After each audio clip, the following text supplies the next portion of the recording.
అక్షయుడకు దేవుని యొక్క మహిమ అనగా సృష్టికర్త అనే దేవుడు లయమైపోయిన వాడు కాదు, నిరంతరం కూడా ఉండేటువంటి వాడు. ఆయన ఎల్లప్పుడూ ఉండేవాడు. ఆదిలో ఎలాగ ఉన్నాడు, ఈ క్షణం కూడా అదే ప్రకారం ఉన్నటువంటి వాడు.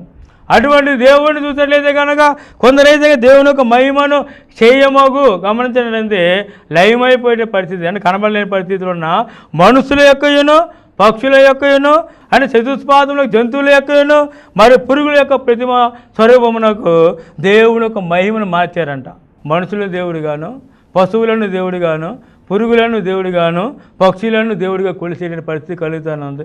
సర్వ సృష్టికైతే దేవుడిని విడిచిపెట్టి దేవుడు లేడని, సృష్టి యావత్తు అనంతరం వచ్చిందని, దేవుడు మనుషులు చేయలేదని చెప్పి కేవలం పశువులను మనుషులను పూజించేటువంటి మనుషులను చూస్తున్నాం.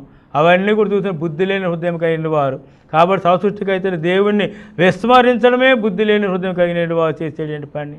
అటువంటి హృదయం